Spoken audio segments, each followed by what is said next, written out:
ازيكم يا حلوين؟ عاملين ايه؟ يا رب تكونوا بخير وفي اتم صحة ونعم الله. مبدئيا كده نصلي على النبي. اللهم صل وسلم وبارك عليك يا حبيب الله. النهارده بقى يا حلوين هنعمل صينية كيكة كده، حاجة كده سريعة متاخدش وقت خالص. ببيضة واحدة بس، بدون ولا نقطة لبن، بمية بس هتعمليها، وبيضة واحدة بس. بصوا مش قادرة اقول لكم طريقة قد ايه، ومرتفعة جدا. بكوباية مية سخنة هتودي الكيكة في حتة تانية خالص. انسي اي كيكة حضرتيها بلبن. بصوا ببيضة واحدة هتحضري اي صينية كيكة انت عايزاها. عندك بيضة في التلاجة كده طلعيها واعملي صينية الكيكة الحلوة اللي تدفي الاولاد دي في الجو اللي احنا فيه ده. يلا بينا يا حلوين نشوف بقى الطريقة حضرناها ازاي.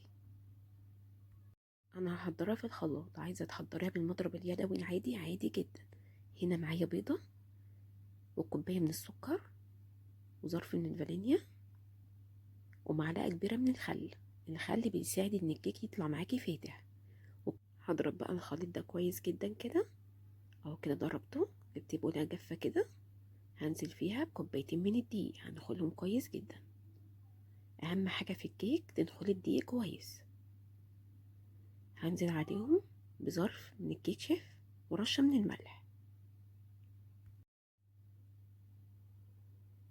وهنزل بقى بالخليط اللي انا ضربته في الخلاط ده، وهقلب كويس جدا. ومعايا كوباية من المية السخنة اللي بتغلي، انا غليها على النار.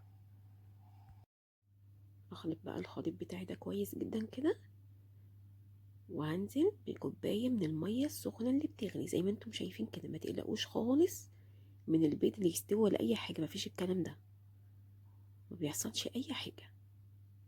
بس بجد المية اللي بتغلي دي بتخلي الكيك في حتة تانية خالص.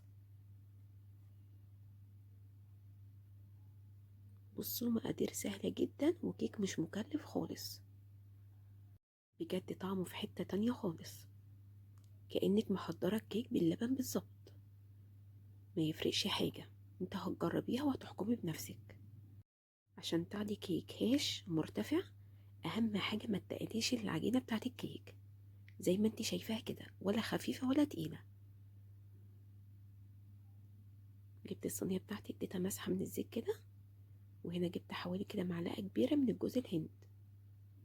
حابه تضيفيه براحتك خالص، مش حابه براحتك.